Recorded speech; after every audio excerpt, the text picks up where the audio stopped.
Welcome back to 4 Geeks by Geeks, the place where geeks come to geek out. As always, I am Bozer, and this is another Monday night edition of your Geek Out Sesh here on the channel. How we doing, everybody? How are we? I am, again, struggling with my camera, as you can see. So last minute, I had to pull a audible and throw on this other camera because, classic 4 Geeks by Geeks, when you think that you have solved all of the technical difficulties, you didn't. You just didn't. So it's fine. It's fine. We're going to move on and just roll it from here because I'm not dealing with it tonight. Also, got here a little bit late. So sorry for the late start for those in the chat. People like Alec, haven't seen you in a while, my friend. Welcome back. Hope all is well.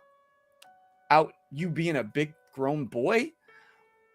Yeah, work caught me late, so rushed here. But thankfully, my guest tonight is an actual friend of mine, and she knows that I don't have to try to impress her or lie about my professionalism with I do the other guests. She knows what she's got. So hopefully she sticks around. She's still there. Okay, we're doing well. But as I catch my breath, here's to you and your weeks. How have they been? Tell me about them in the chat. Also, answer the QOTD, which is, what's the weirdest award that you've ever won? For me, let's see. It wasn't sports. I didn't receive many accolades that way. But I do have this really cool trophy of these two people dancing. Because, fun fact, I didn't win. I competed in a local Dancing with the Stars. That's right. I'm a star. They were really scraping the bottom of the barrel, I think, that year. And they thought that I'd bring in more money than I actually did, which is why I didn't win. But I think we did have the winning dance number. I got to fall on my ass in the middle of it, but I turned it into a pretty cool backflip. So that's what I remember when I look at this award that I have packed away in some closet. Like, Alec won Best Student in Chorus, and that's just because I was helpful. Notice that he wasn't Best Singer in Chorus, because like he says, I'm tone deaf. You are so helpful. Also, Alec got a dog and love him more than anything now. That's where you've been hiding. I thought we haven't seen you in the chat for a while because the dog has stolen your heart from us. I get it. I get it. But thanks for being here. If this is your first Geek Out Sesh, we do this each and every Monday night, except for the Mondays that we don't, with great artists, authors, creatives, and like tonight, cosplayers. We are geeking out with one of my all-time favorite cosplayers, simply because I know her story and I've watched her level up in real time. I'm constantly drooling over her work and trying to steal tips from her videos. And so tonight is purely selfish as I steal all the knowledge from her brain and see how I can apply it to my own life. But more importantly, she was recently featured at the, drumroll please, Crown Championships of Cosplay. If you've ever been to C2E2, Chicago Comic-Con and Entertainment Expo, then you know that it is a big deal to be featured in that competition and to be selected. And if you know of her work or you stick around and you watch it tonight, you will find out exactly why she was selected. And plus, I love the story behind it and where she came from that all led up to that moment. So, without any further ado, please welcome in my friend, the cosplayer, the genius. I call her the heiress apparent of foam crafting and SFX. Drop some emojis for Props and Cons Cosplay. Hi, guys. Yo. Nice to see you. How you doing, Greta? Doing great. Doing great. Excited to be here with you guys. Now, this is not your first Geek Out Sesh. You've done this a time or two. I think this is number 3. And she still comes back for more pain. So I don't know why any of you come back after your first ones, but you do, and I'm grateful. You make it fun. That's why we come back. What I lack in professionalism, make up for in pure fun. So how's your week been? It's been Pretty good so far. Had some. Monday was kind of rough. I think Monday's always rough for us, right? Yeah. Getting back to work and getting everybody back to the normal routine of things. We just got done with the Elkhart Hall of Heroes Comic Con this past weekend, so I was out there seeing everybody and cosplaying yesterday. So kind of coming off of a con weekend and then getting back to the work and the real life. So that's where we're at. I was so sad not to be able to make it to the Hall of Heroes Comic Con this year, just because, again, work took up this weekend for me. But I try to make it every year because it's our local con and you got to support local. So how was it? Tell me about Hall of Heroes. What did I miss? What were the highlights? Well,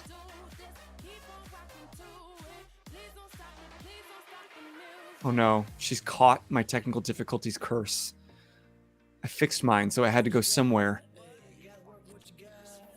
She's frozen. She's pixely. She still looks great, though.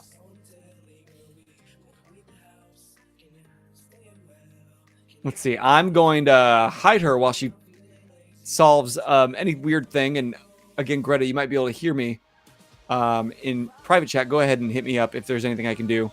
Oh, I see her. I see her. I think this is why you guys tune into these. I honestly do. It's just to see what sort of technical difficulties we're going to have this week. It's how to be bad streamer 101. Step 1, get Bozer as your host. Here she's back. I'm back. I don't know. I'm sorry I missed you. Like it cut and I was like, I'm totally answering this question, but you guys are not hearing me at all. What you missed was the Elkhart Con.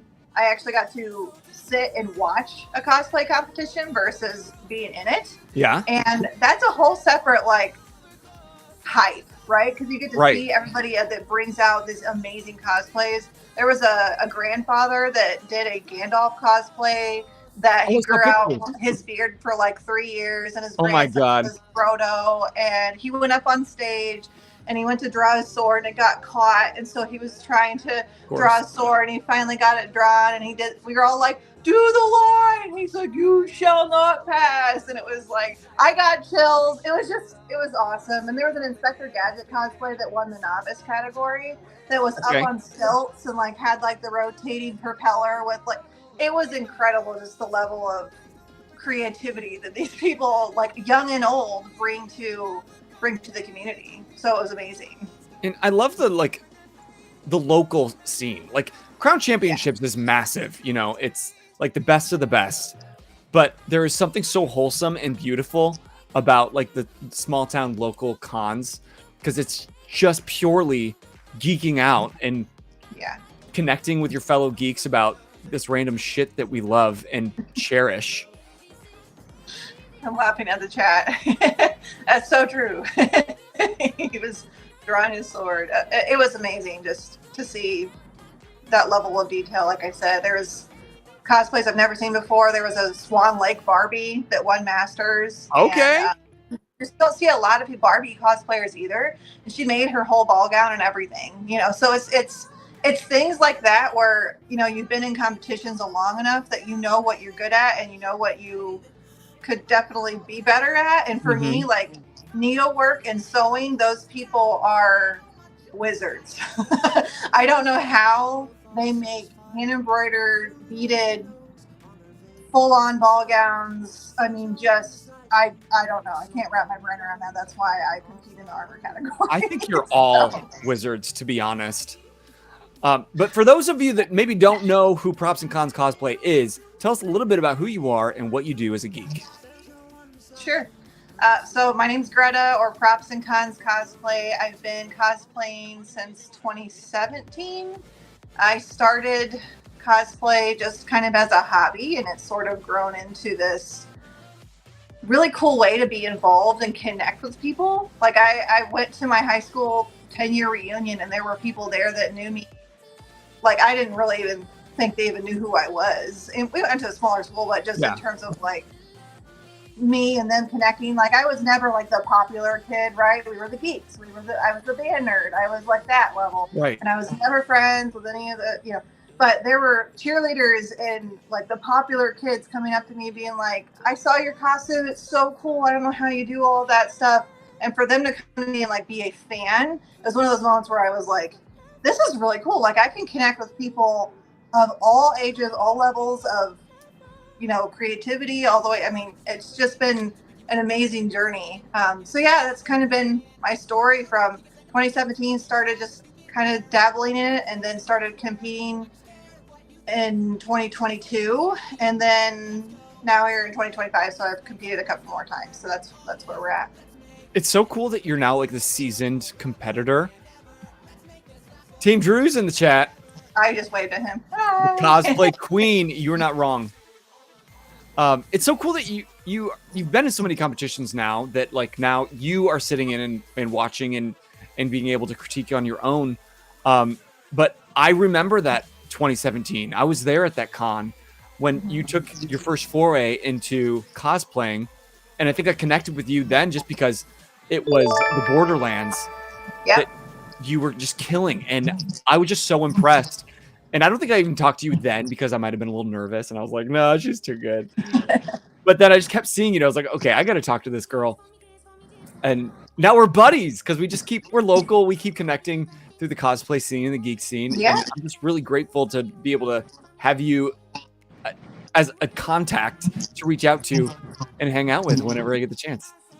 Absolutely. Yeah. I think you're right. I think it may have been Elkhart Con, like the whole year of Con, which has been like this was their 8th anniversary this past weekend. So doing the math, they just kind of started that, you know, when we first met. So that's all.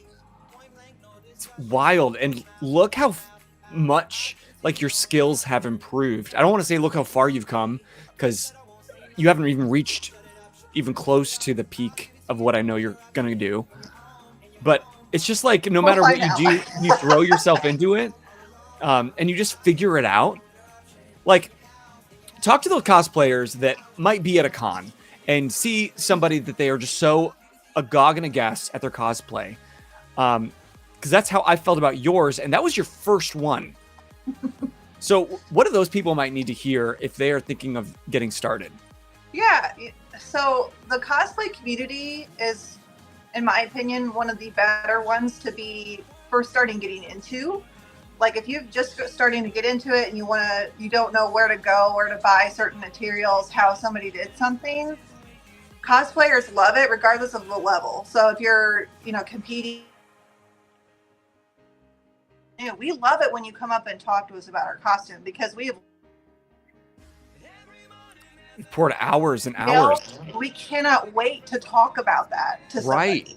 So don't be afraid to come up and talk to us and be like, oh my gosh, like, how did you make that? I still do that at every competition that I go to, every show I go to, because I'm like, ooh, okay, I've never seen anybody make something like that with that material, or what is that? And then it just continues to grow and expand upon that in terms of materials or how certain people made certain things. I find myself watching tons and tons of YouTubers that are just, hey, I made this and this is my hack for this, and I like file it away in my brain, like using cinnamon for a rust effect on a prop. Yeah, like I was like, what? Like I saw somebody, I think it was Scarred Me Too, who was one of the crown competitors. Zach is his name. And he did a Dune cosplay and was talking about doing the weathering with the dust of, and so he used like a tacky glue and then went in with cinnamon to kind of create that gritty rust color. And I'm like, well, it would smell great. So there's that. Right. I smell like a gingerbread man walking around instead of plasti dip or hot glue or whatever. So yeah, Zach is next level as well, just like you. He's been a past guest. Strange enough, I think of him all the time because anytime I open Instagram on my computer, when I put Insta, it just takes me to Zach's profile. Oh. So I see it all the time. Anytime I have to open Instagram, he's the first one I see. And it's been really cool to just see how he improves. He talked about a lot of needlework at the time. I think he was going to do that category. And yeah, the trade secret that they all make their own underwear. Did you know this? It's crazy. It is literally crazy what the needlework, like So when we compete in armor, like we still have to have a little bit of sewing work in there, just as like to kind of like I sewed my own bodysuit. That was one thing I did for Crown. I'd always kind of bought like a generic, black bodysuit or something from Amazon because I like hate sewing. That has always been my like kryptonite. Like sitting down with a sewing machine gives me like hives. I don't love that. But I knew that this costume had to be pretty much predominantly made by me and not purchased to be at that level. And so I sort of forced myself to get out of my comfort zone, sew the bodysuit. I, ordered like a custom printed fabric from Spoon Flower is the website I used that was chainmail. So it looked like chainmail. And then I used that as a base to sew all of my Velcro on for attachments for the armor. So even if you're in the armor category, you still have to have a little bit of sewing. But if you are in the needlework category, like Zach and all the other amazing contestants that are in that, I mean, they are wizards. I don't know how else to say it. Like, it's incredible what they do. The beading and the hand embroidery and the sew everything from scratch. And their seams have to be perfect and beautiful. Don't look at my seams. And my seams are probably fine. Like I did really work hard on my seams this time around with all of the she's got like a hood and she's, she has different fabric pieces that everything was double hemmed. And I had to learn how to do that, whatever. But, I focus more on what I enjoy. And for me, it's making things that aren't metal look more like metal. So making armor bits out of foam, Worbla, 3D printing, any of that kind of stuff. That's where I get most of excitement out of cosplay in general. So I focus on builds that incorporate a lot of that, but I'm learning as I get farther into the competition world that you can't be really good at one thing. You have to be great at a lot of different things. You have to come in and show that you have skills in every single little bucket and then bring that to a fruition of a costume. So even though like my costume that I just competed in, I had the most armor pieces that I've ever made for a single costume ever. She has 21 individual armor pieces, all made from EVA foam. Holy shit. And before that, I had made Aloy, and Aloy was 3D printed that we designed all the armor, but the 3D printed, there was only 10 pieces on her. And before that, I had a Valkyrie, like Pokemon inspired Sylveon, and there was only 8 on her. So I more than doubled the most amount of armor that I had ever made. And that doesn't even count the wings for Ariel. So yeah, it's been, it was definitely a steep learning curve in terms of the quantity, but also learning that quality is super important. And sometimes when you go big, it's hard to get your quality super high, right? Like quality versus quantity. Yeah. So I learned a few things, and I've got some big plans for next year in terms of competition pieces and things like that, which I'm sure we'll get to later. But I learned some lessons there, but I felt a lot of growing pains with this one because it was like I had this idea that I wanted to make this giant costume. She's always sort of been on my list, since like 2018, maybe 2019. I've wanted to do a Diablo cosplay, and so it was something I've always wanted to do, and finally I felt like my skills could handle it. And then you get into it and you're like, oh, there's a lot. She has a lot of armor. Like, that was my question is what about Ariel made you want to say like that one's the next one? I'm ready for her.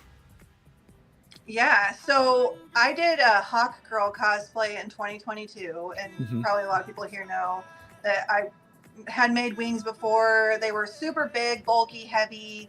But I loved wearing the wings, but she had very minimal armor. And Ariel was something that I kind of stumbled upon on the drive back from Salt Lake City, which is where I competed with Hot Girl at the last time I wore her. And I loved her color palette more than anything. Like the blues and the gold armor that contrast, that blue is my favorite color. So I just kind of like focused in on the fact that I could actually be working with fun colors. And Borderlands is a lot of like blacks and grays and browns and dirty colors and things like that. And so I really just zeroed in on her color palette and being able to make a really badass suit of armor with wings sort of incorporated within that. So that's kind of what where she came from, and then obviously I'd played the games after. I think that was right around that time we were also playing the games too. Right. So, came upon her and I was like, oh, that's sweet. Like she's she sort of keeps everybody in line and that kind of stuff too. Knock it off, Ariel, like that kind of stuff. So you're like, that's me. So it's interesting you said that's such a big jump from your previous armor pieces. When you started Ariel, did you know that the Crown Championships were the goal? Or was it just like along the way as you built it, you thought, no, might be ready?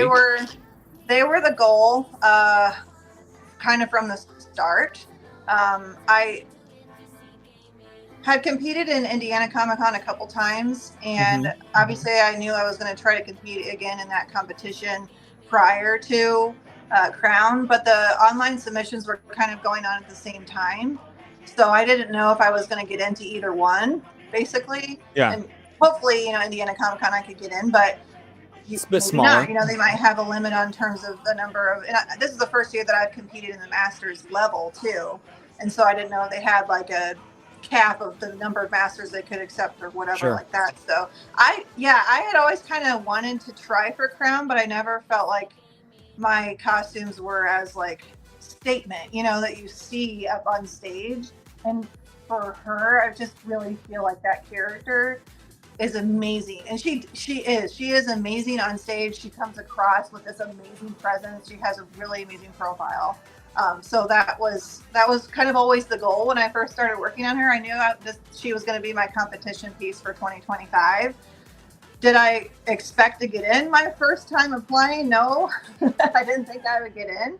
And so when I got the acceptance email to get into Crown, I was like, holy shit. Okay, well, let's do it. Like, no stopping. We gotta get enough done. Right.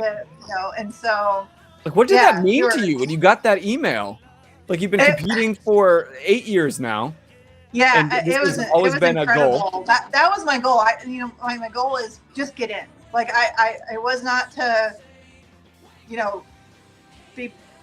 I never thought I could even get close to placing. Like I didn't place, but like that was not my goal. My goal was not to get into place for my first time. My goal was to get in and actually be a part of that. And we did it. So it was like one of those, like, I was actually kind of a relief at that point, and then it all hit like, oh gosh, I got work to do.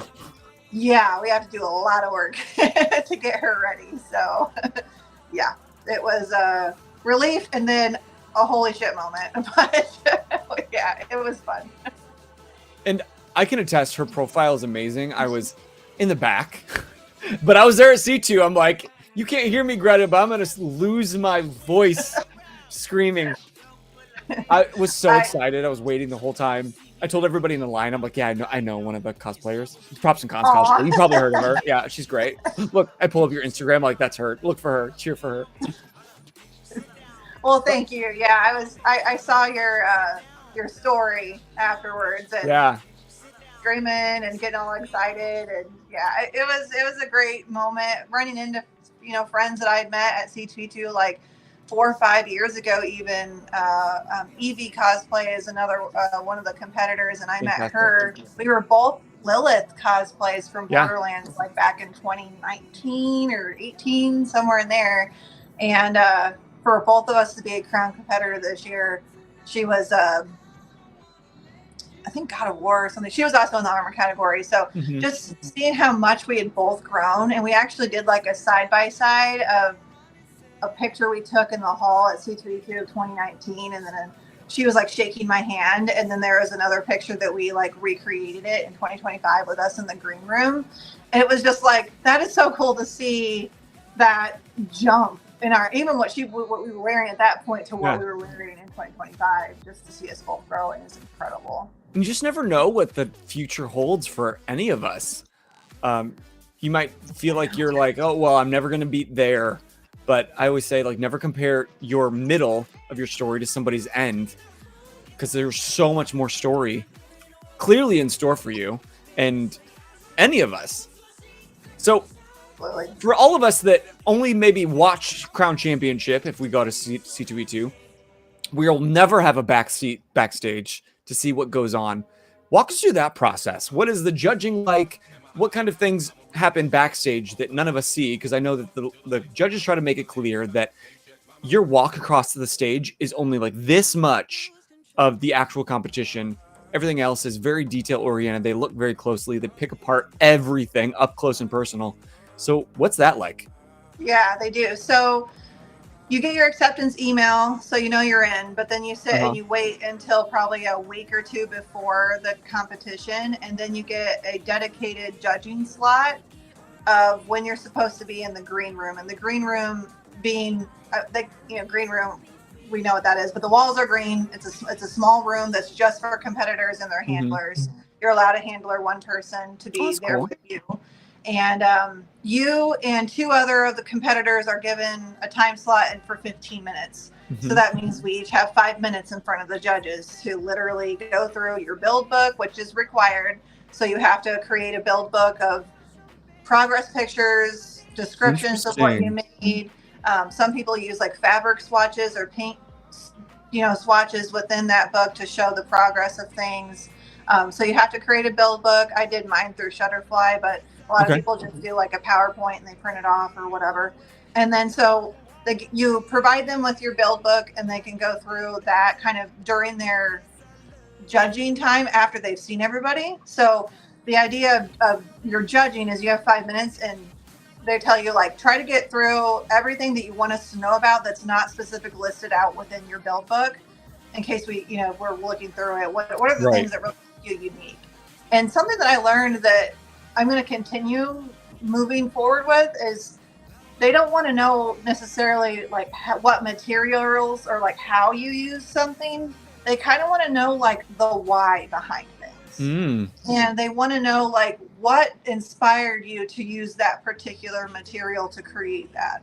Or, they want to know like if you used foam, they know they're judges, they're professional judges. Right, They know they've seen it. Foam. You don't need to go through the whole process of I use a 10 millimeter and I heat sealed and I painted and this kind of stuff. Well, my cosplay was very intricate in the painting process. I actually repainted every single piece of 19 out of 21 armor pieces between Indiana Comic-Con and C2E2 in about 3 weeks. I repainted every single piece from the ground up.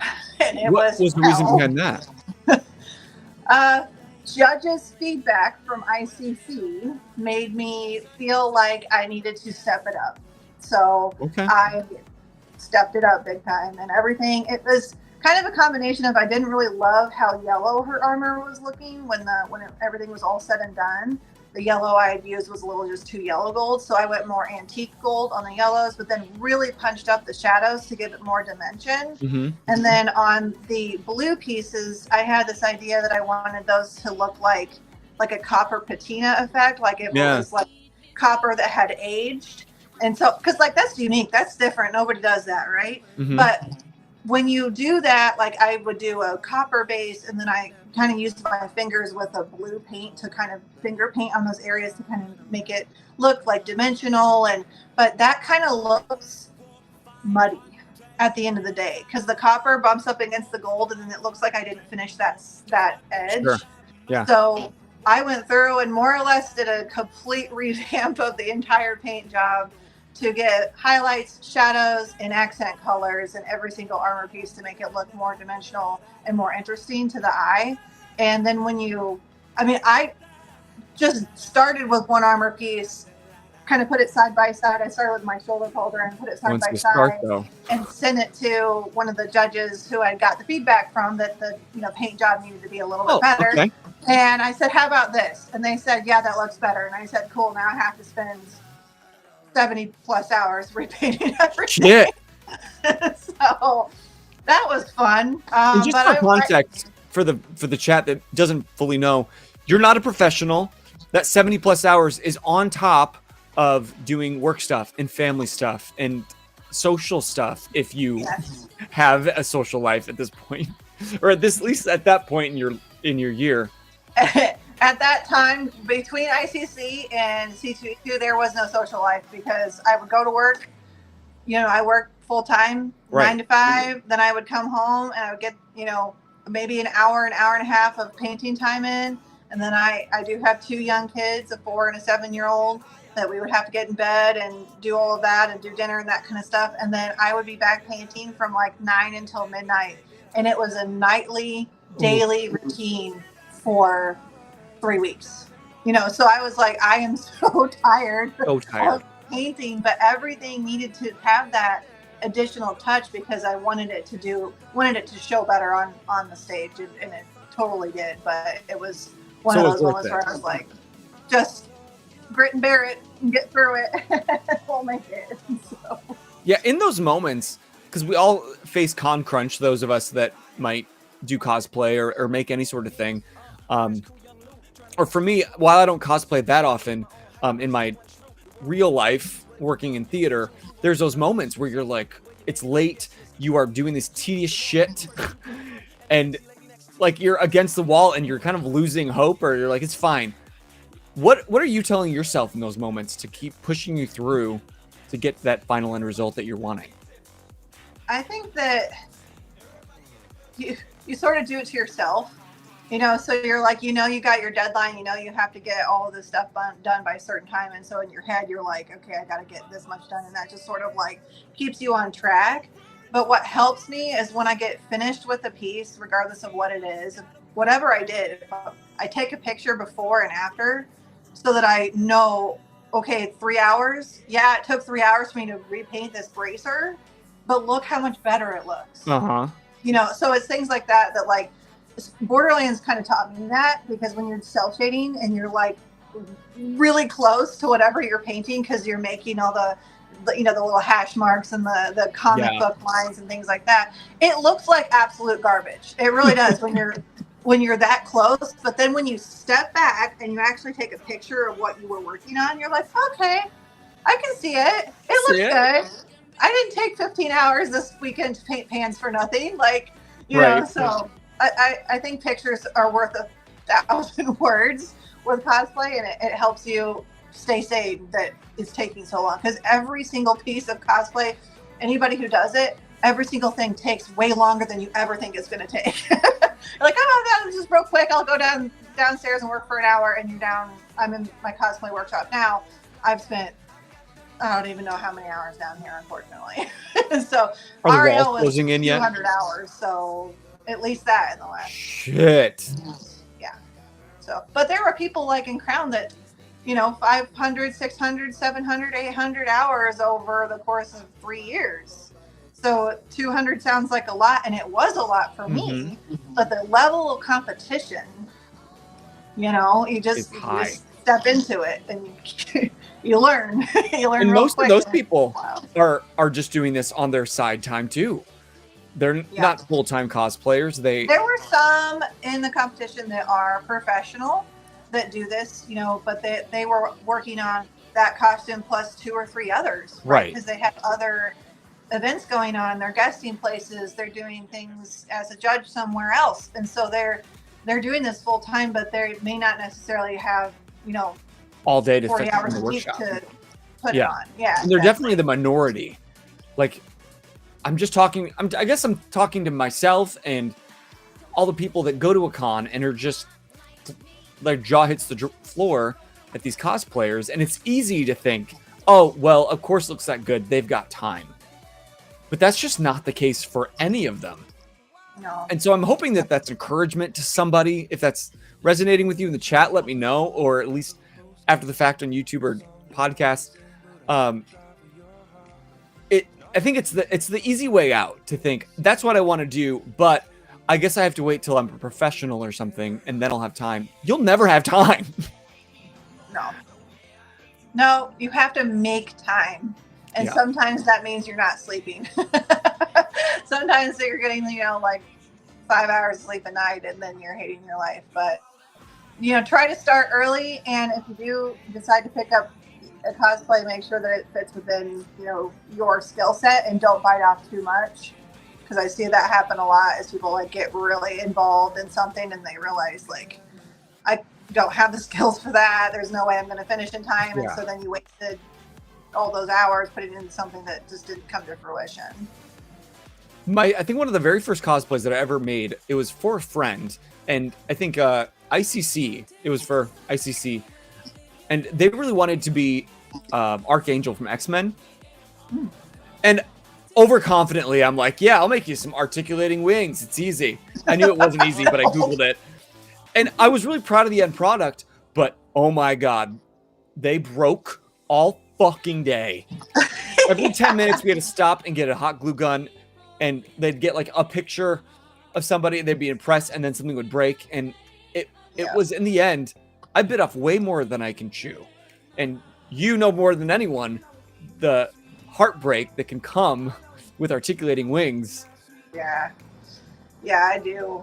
My first costume that like I competed in 2022 was a hawk girl that had articulated wings. That I got really into like learning electronics. I learned how to wire linear actuators so they would open and close. I wired in like a wireless fob so I could use it easy, from my hand. And yeah, I had all these like great things like planned for it, but the wings took forever, like they were a lot. And then on top of that, you have to make the feathers, each individual feathers, because those feathers like that long don't exist, right? So you have to make them yourself. And yep. And then what was funny is that costume won Best in Show at ICC in 22. And they were like, cool, we're going to send you to Salt Lake City to compete down there at FanX. And I'm like, I can't fly with this costume. Like literally, how would I get my wings there? They don't. You can't fly with the wings. Yuck. I know. It was, so we drove, 23 hours or whatever it is from here in Northern Indiana to Salt Lake City. And we drove the costume there, right? I mean, they gave us some money for gas and things like that. But yeah, it was one of those things that I was like, man, we're going to have to do this come September because now we've sort of committed. And then I got all the way down there. The wings made it. We went for pre-judging. Pre-judging went great. I actually got my scores after the fact. And that was something nice that they did that I don't really get from every other, like, actual scorecard. I've never had that happen except for on Salt Lake City. Okay. But they had, like, 3 categories. It was, like, creativeness. I can't remember what they all were, but it was out of 30 points, and I got like 2 26s and a 25. I don't know how that like compares to everybody else, but for me, sounds I was good. like, that's pretty good. And then I waited backstage for like 4.5 hours on a concrete floor. I couldn't sit down because the wings were so big, and it was super painful, and I hated my life. And then I got up on stage, and they had like we had to have a song prepared, and then there was a stage performance that was like the last 30 points of the score. And I stepped out to come out on stage, and as soon as that spotlight hit me, my left wing just like snapped and like fell onto the ground.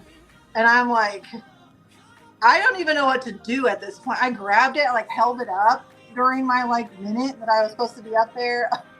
I was like, I did not get caught on anything. I don't know what happened. Out of all the times that I had, it was the spotlight. Never thought that would have happened, and just for that to happen at that time was just devastating to say the least. But we got done. I got off stage. I bawled my eyes out for pretty much the next 24 hours. And then we were driving home, and I was like, all right, I'm going to take like a year off from doing all of this kind of stuff. And then that turned into like, okay, in 6 months I can probably, and then that turned into, okay, I'm going to start working. So it just took me a little bit of time to like kind of get over, like, I never want to cosplay ever again. And then it was, I never want to compete ever again. Yeah. And then it was, I never want to wear wings again, because that was what caused the issue. And then here I am. Here you are. 3 years ago, finally wearing wings again. But it was kind of funny that, because Ariel is the Archangel of Hope, so it was kind of like oh, that's kind of sweet, like I'm finally coming out of the whole like darkness of a wing problem. I don't know if honestly if I will make another cosplay that has wings. That's not really my focus for at least the next 3. Just because they're so big and awkward, and it's hard to go places with them. Mm-hmm. So I don't know, but my focus is going to be more like I mentioned earlier, like the whole quantity over quality thing. Mm-hmm. That seems to be more like if you can zone in on really honing in your skills and making your seams super clean, making your paint job super effective, that will get you more points than trying to do too much and all the wings and all the things. So it's kind of like, all right, I kind of need to take a step back and not go so grandiose and so big. And it should make it easier to move and go different places and actually be involved in the crowds and stuff. Yeah, versus and maybe like when you're in wings, you're like, okay, I'm here. Like, you're stuck to the con lobby. Pretty much. Yeah. I remember talking to you shortly after that had happened when the wing unfortunately snapped off. And like, it's exactly what you're saying. I was under the impression that you were never going to cosplay again, or at least at the very least, compete again. And I was hoping that you'd find some fire somewhere to reignite that, because clearly you're so good at it and so talented at it, and it makes you so happy. And I think on a previous Geek Out Sesh, you talked about like being a mom and a cosplayer, and how this side hobby, this passion project, is like the thing that's just yours. And I didn't want that to go away for you. And so I'm so thrilled. That's why when you stepped up on that stage at C2E2, I was just screaming, because it wasn't just that you had made it, it's because you made it based off of your previous experience. So I know it might have been shorter than you first thought it was going to be, that like dark point of never doing it again. But how did you pull yourself out of that?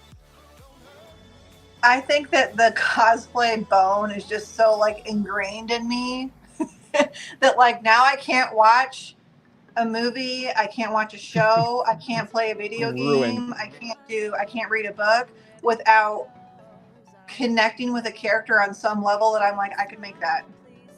And so it's just so ingrained in me that I'm like, I love fandoms, I love pop culture, and I love like certain niches. Video games is a huge thing for me. Most of my cosplays are video game cosplays, and just connecting with the character on a certain level, and you're like, oh my god, like my upcoming one for next year is from Baldur's Gate 3, and she has an amazing armor set that I've wanted to make just because it's beautiful. It's a silver plated armor with like rubies, and she carries a great sword, right? So it's things like that. Lae'zel from Baldur's Gate 3.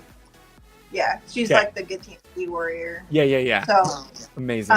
Really excited to make her armor and do some 3D printing and do some Warbler sculpting on different details and just things that I've seen like other people do, certain pieces of things. I'm like, oh, I could kind of use that for Lae'zel in these different ways. And so I think I don't know if I could ever really completely get out of it completely. Like, I think the older that I get, the harder it is on my back and my knees to walk around a con all day.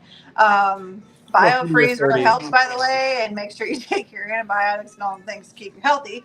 But yeah, it's one of those things I don't think I could ever really completely get away from, but I want to continue to be involved in that community in some way, whether that's judging or guessing or making a costume once every couple of years. Like that right now I make like 2 a year, and so I don't know if it'll continue to be 2 a year or maybe it'll just be 1 a year, but I just keep like finding things that I want to do, and like, or like groups of friends will be like, hey, I want to do, like we talked about doing a Marvel Rivals group cosplay, and so I was like, well, I know who I want to do from that, and so she gets added to the list, and then I start thinking about all the different ways that I could do, integrate a new way of doing things, like potentially a giant glowing LED sword or something for her, right? So it's just things like that I'm like, I just get excited about, and I've always been one of those people that loves to learn and do new things and learn different techniques, and that is the perfect place for cosplayers because there's always something new. There's always the new way that you can do something, and then you can get more creative and think outside the box, and that's exactly what I love about it. And that's what I've been so impressed with watching your journey is like it started off with just like cell shading and painting, and then it was foam crafting, and then it was wiring and all the LEDs. And I'm super impressed by your foam sculpting, like with foam clay. That's one thing I haven't played with. And in the theater side, they're like, well, how would you even do that? And I was like, well, there is foam clay. I've never used it. I would have to reach out to my friend Greta. And she might have to give me some tips to help skip a couple steps. Yeah, foam clay is one of those things that, like, I'm still sort of new in sculpting too. But I've learned that not all foam clays are the same. So different retailers, they act differently. Some need a little bit of water when you're sculpting. Some don't need any because the moisture content is high enough. And they have a shelf life. That's the one thing I've learned. I'm like, oh, I bought this thing and just, to kind of put into a mold, right? Like you could put it into a silicone mold and then let it cure. And then that's your foam piece that you can attach as like a detail, right? But if you opened that thing of foam clay and then you stuck it up on your shelf for a year, it's not good anymore. It like dries up, right? Like Play-Doh. Yeah, it gets like, it doesn't stretch. So if it's not stretching and it's just breaking, it's no good. You're gonna need a new one. So what sort of skills with the Ariel specifically did you feel like you up-leveled during that process? Well, like I mentioned, it's the first time I've actually sewn on an underbody suit. Like that was, for me, like, oh, I hope this is going to fit. I only ordered 2 yards of fabric, so I did not have really room to screw up. and that was actually like a printed fabric too, so you had to make sure everything was kind of lined up in terms of where like the links of the chainmail were lining up. I installed an invisible zipper, learned how to do all of that. So that was like my first, like, you got to make that. And then what else? I did obviously the wings for her, and those, my goal was to make them as lightweight as possible because of the heavy wings that were impossible to move around with Hot Girl that also broke. So I was like, okay, I need to like come up with a way that I can make them super lightweight. Yeah. So to make it easier on me. And so I had sort of come up with the idea that I wanted to use fiberglass poles for the framework. Kind of like a fishing pole, if you think about like when you're fishing, and like kind of creates that arch. So as opposed to like PVC? You can get them from, like, I bought mine from Amazon. They're greenhouse segmented poles to make your own greenhouse. But with Hot Girl, was that made with PVC? Oh, yeah. Hot Girl was a PVC frame. Yep. Okay. Yep. Noted. And I think, honestly, PVC is fine, but where she had broke, and my wings were super heavy, but where she had broke, I had to heat that area and twist it. And I think I may have just twisted it too far. And, like, retrospect, could I have done like a 45-degree coupler? Sure. Probably, right? So fast forward to now, I'm going to compete as Ariel one more time at PopCon at the end of June, and my one wing broke already. So I'm remaking a new set of wings, actually out of PVC pipe again right now. A whole new set you have to make? Yeah, but this honestly should not be as complicated. Because I'm doing some fun stuff with LEDs. I learned how to do like a wireless controller and do light effects versus them.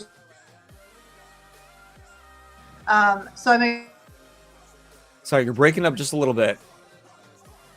Can you hear me? Yeah. You said you're learning how to use wireless LEDs so that you can control them versus what? Versus just having them on.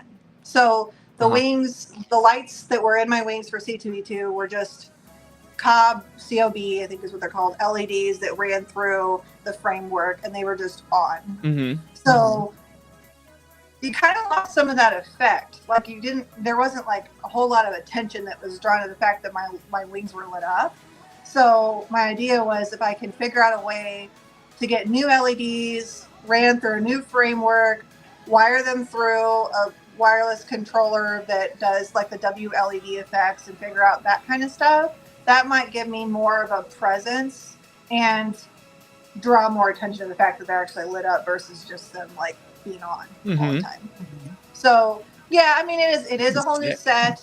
I've made the framework, and I've already figured out the lights and stuff. So at this point, just need to figure out the back brace situation, and then I'm making them out of fabric instead of the foam feathers that were what I used before, out of like a tulle fabric, so that they glow more. That was the other thing, is that like the foam that I used for the ones that I wore on C2E2, they don't let enough of that light come through. So I'm going to use what I've seen other people do before with this particular cosplay, is like a tulle fabric that I'll have to dye myself and, you know, do that kind of stuff, but it'll still look really cool, and I'm excited to see the glowiness of those. Yeah, because if it's foam, you basically have to create any light with the lights, but if it's more translucent, it kind of lets that light spread a little bit more. That's the goal. Okay. And honestly, it does look really cool. Like I've got like a couple work in progress pictures and stuff on my Instagram already in terms of what that looks like. They do look neat. So I'm excited. I think the end of June will be a good time, even though I had, like I said, the one wing decided to break on me. But it was hard getting off the stage at C2E2. That's the other thing. If you're cosplay with wings, like getting on and off stages up 3 steps is like killer. And then on top of that, you can't see because I've got this hood with like face covering, so like I can barely see, and so it's just scary. It's just scary cosplaying something with wings that are out like that. But do you mind if we show it off your Instagram here on the stream? Yeah, sure, absolutely. Just so we can put a visual with what we're talking about. So this is the baby in all her glory. Yep. There she is. So you can see the face covering. I mean, I'd say I probably have about 70% like visual, like I can see out of it, but I have no peripheral at all. And so, because of the hood, you can't see through that. So I have no idea how far those wings go out. Like it's easy to get caught on things, which is what happened coming off the stage. Like they stick out probably another 3 feet tall, another 3 feet to each side, 6 feet diameter or wingspan. Yep. Ooh, but is this before or after you did a repaint? That is after the repaint. I am loving all this detail around the screws. Straps are new.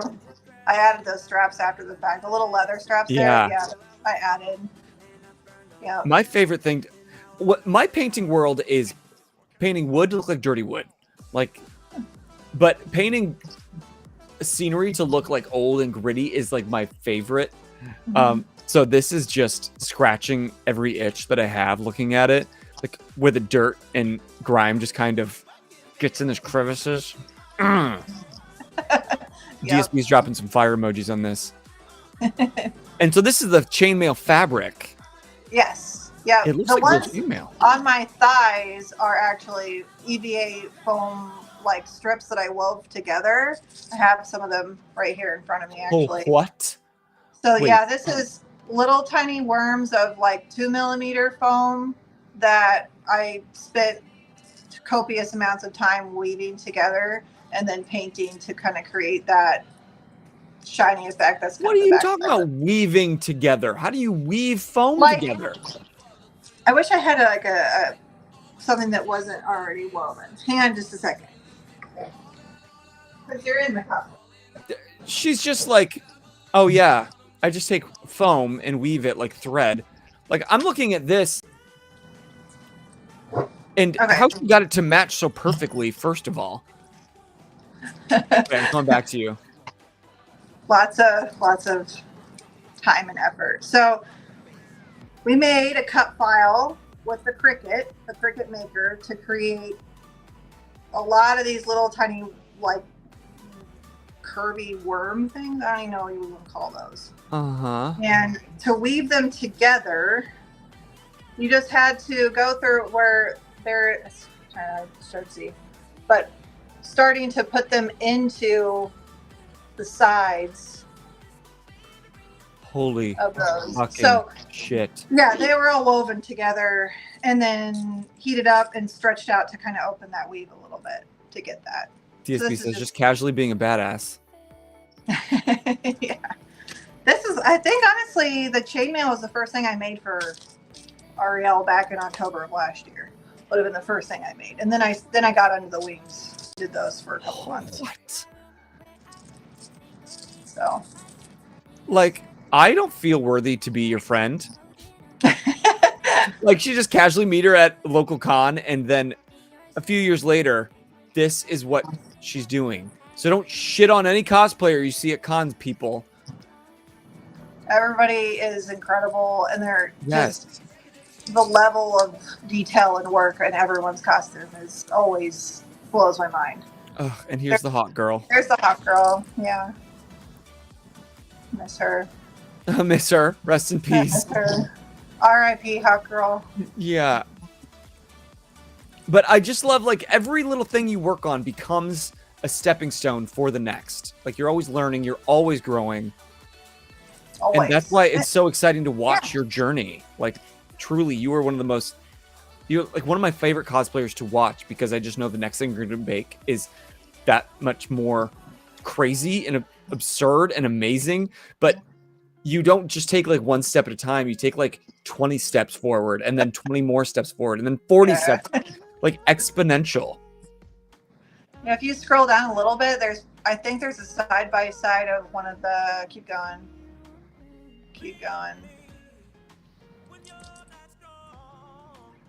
I think it's like. Oh, never mind. You passed it. Go back up. I passed Go it? back up. Yeah. Oh, I was this. waiting for that. Yeah. So everything got that revamp. Yeah, this is definitely more, I think, authentically gold rather than this more yellow tinted I see. And your scratches look way better. Every armor bit. Yeah, there was even little silver highlights in all of the scratches too on the edges and stuff like that. So everything got a total revamp. Yeah, I can see why you took the time to do it, because that is like next level. It was worth it. Yeah. In the end, it was worth it. And it was kind of weird. It was kind of like cell shading with Borderlands a little bit. Mm-hmm. Like, all I needed was to add like the comic book lines, and it would have been a Borderlands piece because of all of the shading and stuff that went into it before we got to this point. So. And look, she's so proud. Where are we right now? Like over here? I'm like pretty much right where we're at. Like, I guess in this picture, I'd be like right here. Like, okay. To my left. Yeah. Just doing a digital map of your house. Don't worry. Don't think about it. And I'm just never going to stop gushing about you. Because again, like, you were a mom of two, you work full time, and this is evidence that when you pursue your passion, was there ever a moment like in this journey, like maybe rewind to the start, where you're like, nah, it's not for me. I'm not worthy. I'm not good enough. Like, yeah, I'm too busy. I'm just a mom. I did take a break between like 2018 and like not much of a break though. Like, cause like I was like, no, I need to focus on. I'm a mom now, right? So my firstborn was born in 2018, so I was like, really focused, and that is a hard transition to go from not being a mom to being a mom. So it took some time to get used to that, but then I think I just missed the general camaraderie and like spending time with friends. And I've got one of my really close friends from like elementary school. She and I kind of focused on doing group costumes and stuff, and I miss spending time with her. And then I got more involved locally, with the local group up here, and met a whole bunch of friends that way. And so you just keep on going with it because of the people that you meet and the relationships that grow out of making things together. So it's just hooked me. I can't get out of it now. Clearly, now it's got you in a chokehold. Speaking of local, like, is there anything? I know we talked once, and feel free to steer this in another direction if we need to. But you starting to develop something a little more local. Was there any more headway on that?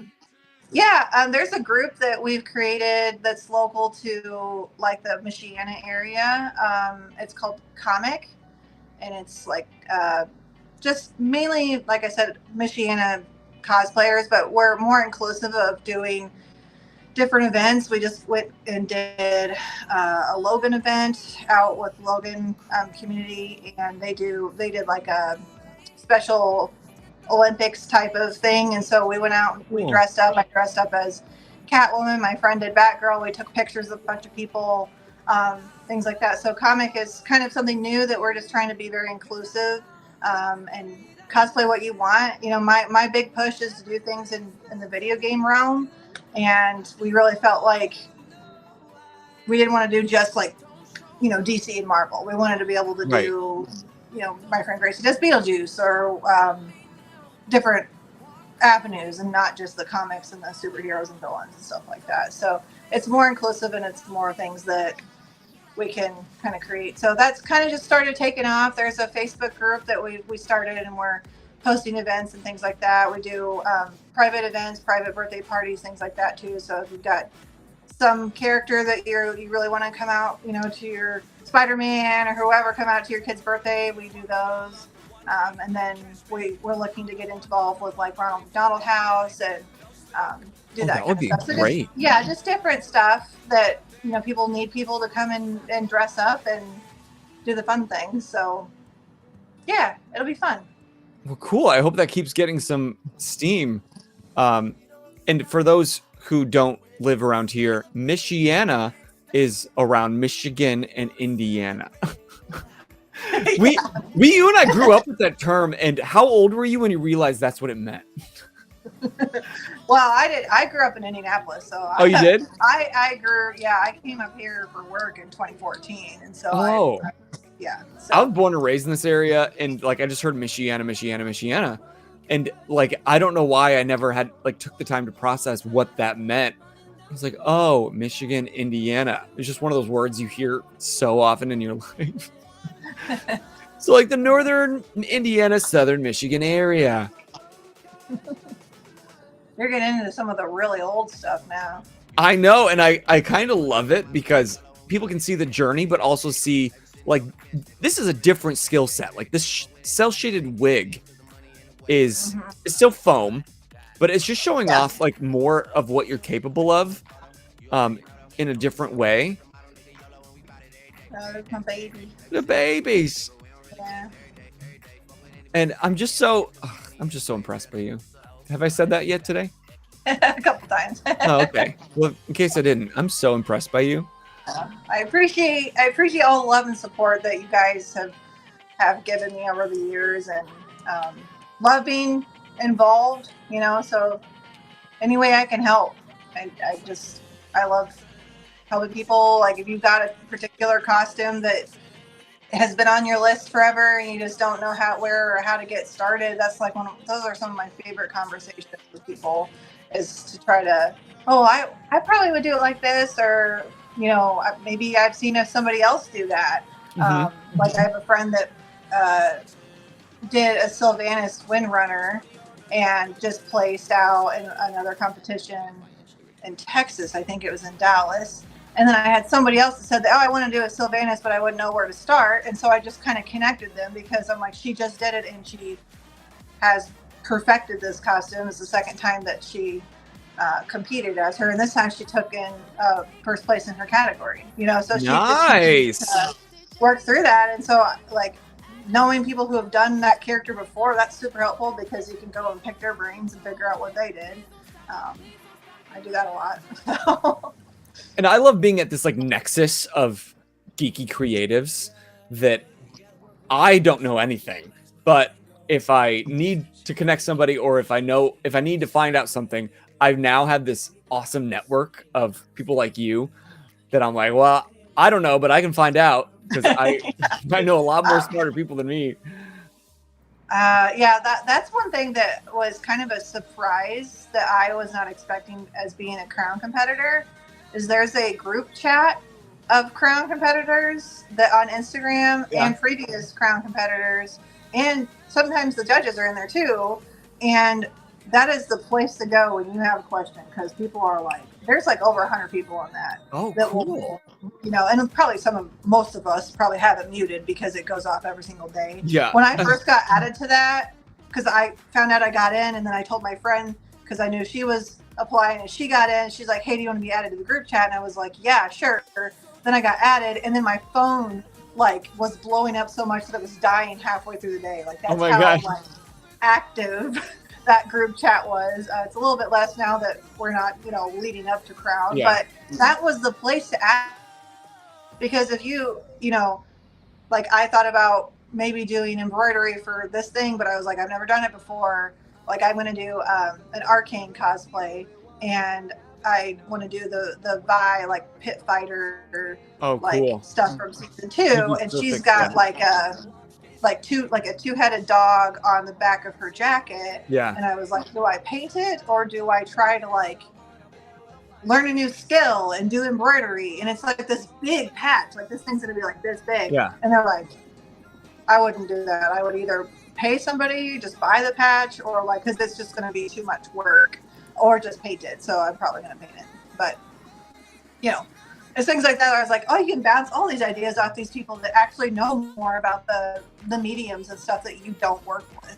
So that was like a happy accident. Club now. What'd you say? You're in this really cool exclusive club. I know. It's kind of fun. It's kind of fun. All the greats and stuff, and who and. Well, you're now one of those super greats, and I hope that you're receiving all kinds of praise, and your follow count is increasing in a positive way. No trolls in your DMs. Have you reached that plateau? Oh, we lost her. Or momentarily. Maybe gone. She's not gone. I'm gonna hide her while she comes back. Oh, she's back. She's back. Seriously, I cursed you. I cursed you. It's never my guest. It's always me. And tonight, since I switched cameras, it's been fine. So it had to go somewhere. It's the curse of the channel. It's whatever. You gotta just be patient. Yeah. But I was saying, like, I hope that now that you're in this club, that now I'm sure that you have all this, hopefully positive increased following that is reaching out to you, and you can now be a new voice in that space. Yeah. I love that someone so deserving could be in that space, because I know the cosplay scene cannot, as inclusive and wonderful as it is, it does have a dark side. And so we need more people like you, like shining that light in as like a torch bearer of positivity, and just someone who's going to look out for people in like a real genuine sense. So I'm glad that you're now included as one of the greats. Yeah, I've never really understood, like I do think there's a dark side. I do think that, especially in competition, it can be a little like competitive, right? Like people it's are competition. Like, oh, I'm just going to tell you how to do it. I did it because right. I'm just going to turn around and use that again. Like, I never once would say that, because I can tell you like step by step exactly how I did something, and it's going to look different when you do it. Like, yeah, you can tell me how to do it. I'm like, great. Doesn't mean I can do it well. Yeah, I mean, I'm all for helping, but there is gonna, like, I've done that a number of times. I'm like, well, yeah, I mean, you just gotta fly, and I'll tell you exactly what paint I bought, exactly, show you, what order I did things. But the end product's gonna look completely different because this is art. It is. So what I make and what you make are gonna be different. And like the interesting discussion here is, because of our access to YouTube and Google and ChatGPT, how to teach us, and we're all learning things so much faster than we used to. It's almost like we only, maybe the mass, I don't want to say mass, but there's a large chunk of people in any community, but specifically cosplay community, that think that your skills are, or like your end product is only the results of the skills that you were able to accomplish. It takes out the fact that, like you said, it's art. You would do it so much different than I can do it. Like, we can use the same material, use the same process, but it's going to look different. And I think maybe there's an insecurity in that, like knowing that if I give you the tools that I used, that I'm going to be insignificant, because they forget that it's they still have heart in the art. You know what I mean? Yeah, there's a lot of that, and patience and time, and Patience. sometimes it's just kind of like, do you have an eye for it too? In terms of like knowing where I should be adding additional highlights and lowlights and color theory and things like that. That like, there are plenty of times where I have a friend that I met. I've never met her in person, but I've known her for a very, very long time. She's another Borderlands cosplayer that lives down in Florida. And she is my go-to person. Like, even through creating Ariel, I was like, does this look stupid? Does it, do you like for the accent color? Should I go more cobalt? Like, because we were trying to like figure out what's the best like accent color for those blue pieces to make them look kind of glowy and ethereal. Yeah. And because of the yellows in the armor, we were kind of thinking purple, but I don't want to go too purple in terms of the color. And so like we were talking about, well, I was like mixing paint and then like sending her a picture of it being like this, and she'd be like, oh, do you have like a magenta that you can, and so stuff like that like we get really into the weeds in terms of like, but you need somebody like that. You need somebody to be able to like look at something that you may not feel comfortable in what you're choosing, that as a third, party completely outside of the whole scope, to look at it with fresh eyes, because there are so many times that you've spent hours and hours and hours and hours looking at the same thing, and you're like, does this even look good? Right, or does this look like garbage? Yeah, it's hard to see the forest for the trees when you were looking this closely to it. Yeah, so true. So true. But that's why you need your friends and your community, to bounce things off of, and really the cherry on top of the cake when I was doing the whole repaint was like posting progress updates on my story and seeing like all the other crown people, like cheering you on and saying that looks so much better, and like actually doing all the things. I'm like, okay, it's landing, so we just need to just focus and get it done, and spend 70 more hours painting, but it was worth it in the end. And the people make it better, because then at the end they're like, I'm so excited to see this all come together in person. And then as the cosplayer, you're like, me too, because I don't know what this is going to look like. Yeah. Until we get there. So. But I love that you incorporate like that idea of community into the cosplays that you create. You don't have like that, no, this is mine, no one can touch it mentality. Like, what we're seeing is an amalgamation of not only your skills, but the skills that you've borrowed from your friends and from fellow cosplayers. And like, that's at the heart of cosplay. Like, I think it was born out of seeking a community. People were excited about characters and wanted to just embody that, and found other people that want to do the same. And I love that like you put that at the forefront, because I think that's the thing that sometimes gets lost with especially competitors and professionals. That's not a blanket statement, but we all have heard of some people like that. And we have to come back to the roots, realize this is a community. This is just something that connects us all.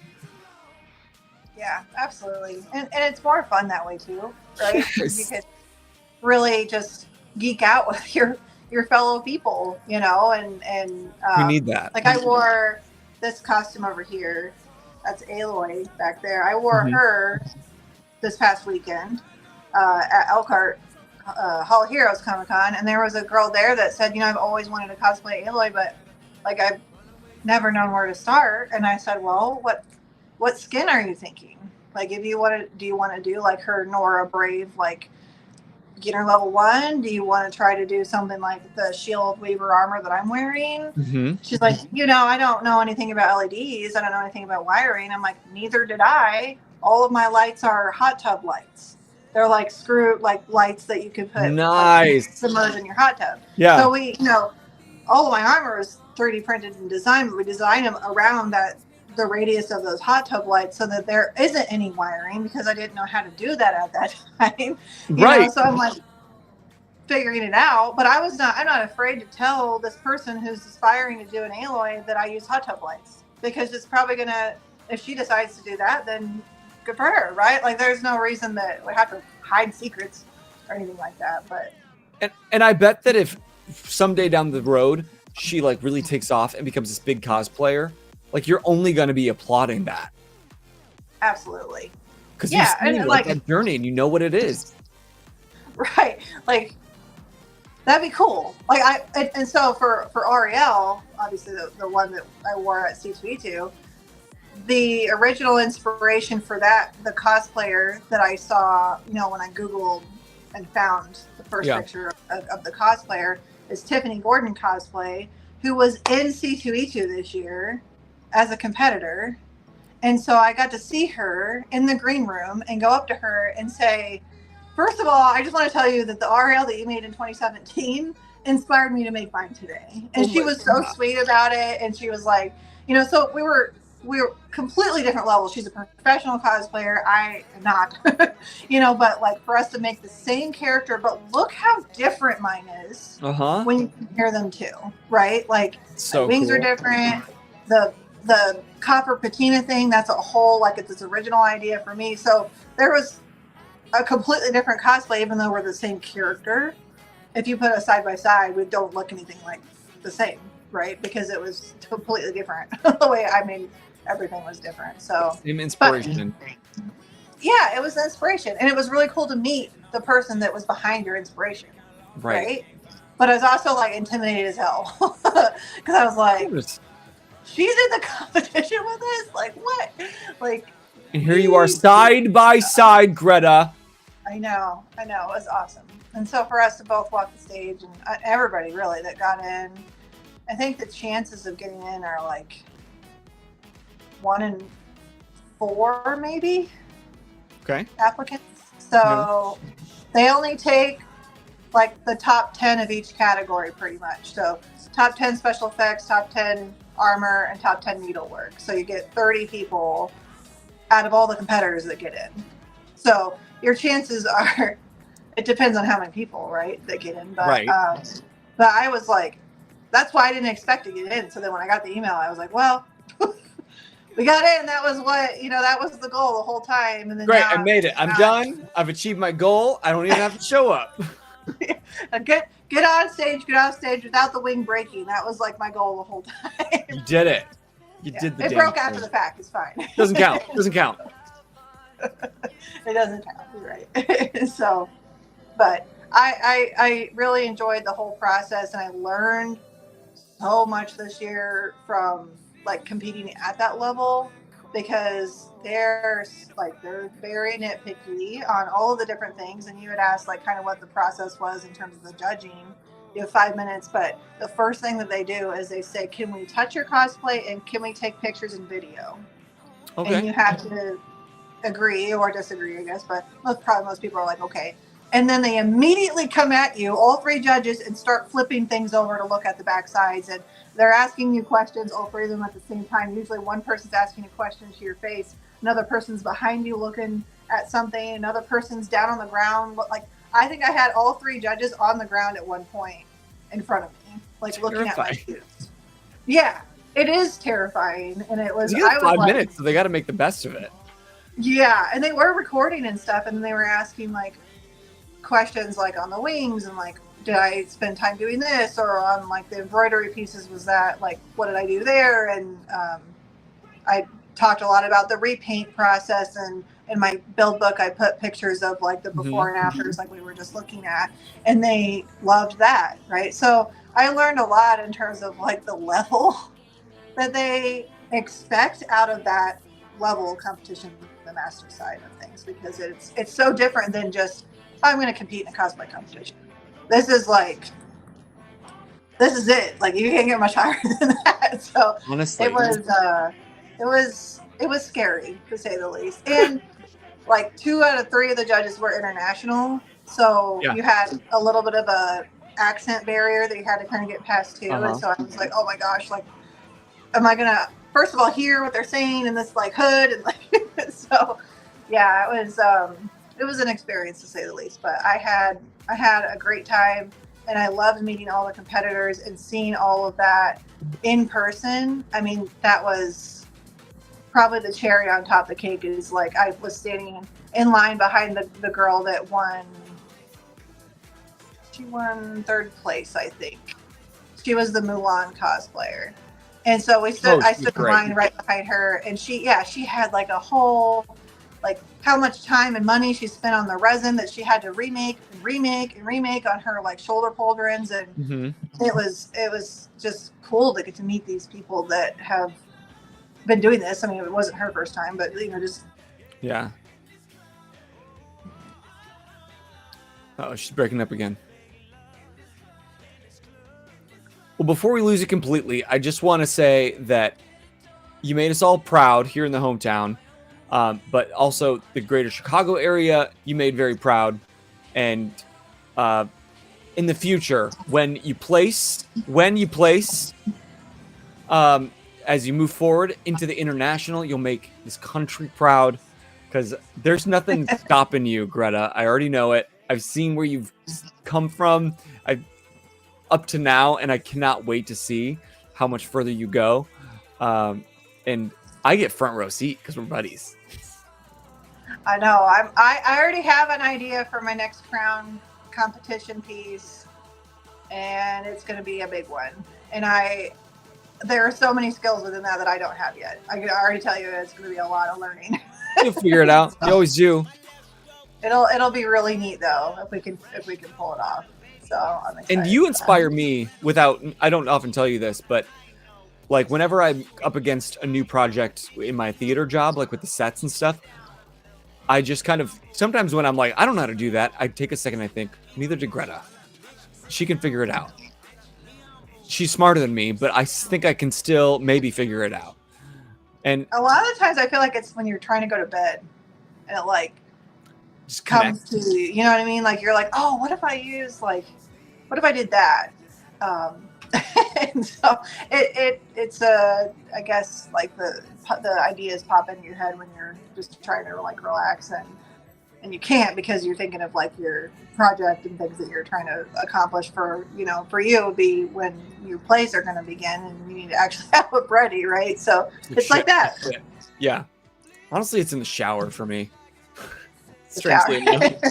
Then I take like a 30-minute shower. I'm like, but I had planned it all. I got all my ideas done. And then you got to go do it. And then we go do it. And we're clean and very relaxed. Greta, thank you so much for coming on.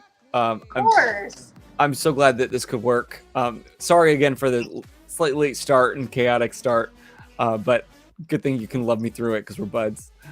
Yeah. Everyone joining us tonight, thank you for joining us for another Geek Out Sesh. We'll keep this up on Monday nights, except for the ones we don't. And if you haven't already, make sure that you go use Command Props. Go follow Greta on Instagram.